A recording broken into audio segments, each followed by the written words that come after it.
সুপ্রভাত।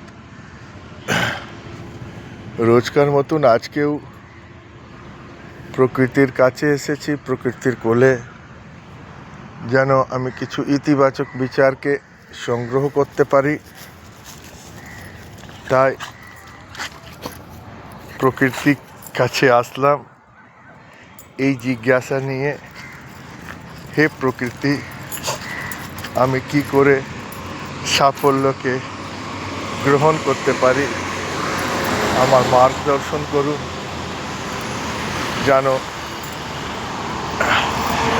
আমার কাছে একটা সফল পরিণাম আমি পেতে পারি। সেই রোজকার মতন প্রকৃতি হাসলেন আর বললেন, হে মানুষ, সফল পরিণাম নির্ভর করে সাফল্য শুরুর উপরে। তাই ওই মানুষরা যারা সাফল্যকে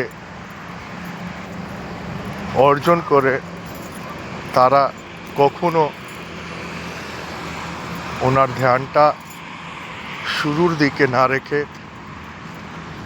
সব সময় ওনার ধ্যানটা পরিণামের দিকে না রেখে শুরুর উপরে রাখেন।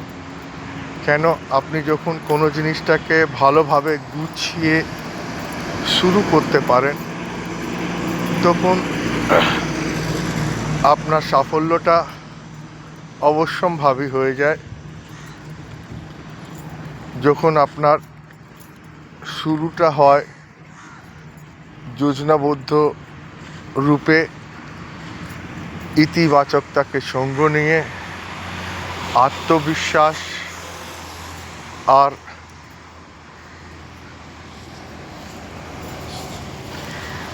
ওর পিছনে মনোভাব যদি কল্যাণমূলক থাকে, তাহলে আপনার সাফল্যর রাস্তায় যতই বাধা থাকুক না কেন, আপনি এক না একদিন ওই সাফল্যটাকে অবশ্যম্ভাবী অর্জন করতে পারবেন। তাই হে মানুষ, আপনার ধ্যানটা পরিণাম থেকে সরিয়ে শুরুর দিকে আনুন, ভালো যোজনা বানান,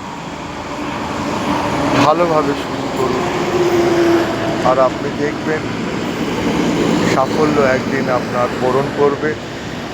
আর রোজকার মতন এইভাবে ইতিবাচক বিচারের জন্য চ্যানেলকে লাইক আর সাবস্ক্রাইব করুন। ধন্যবাদ।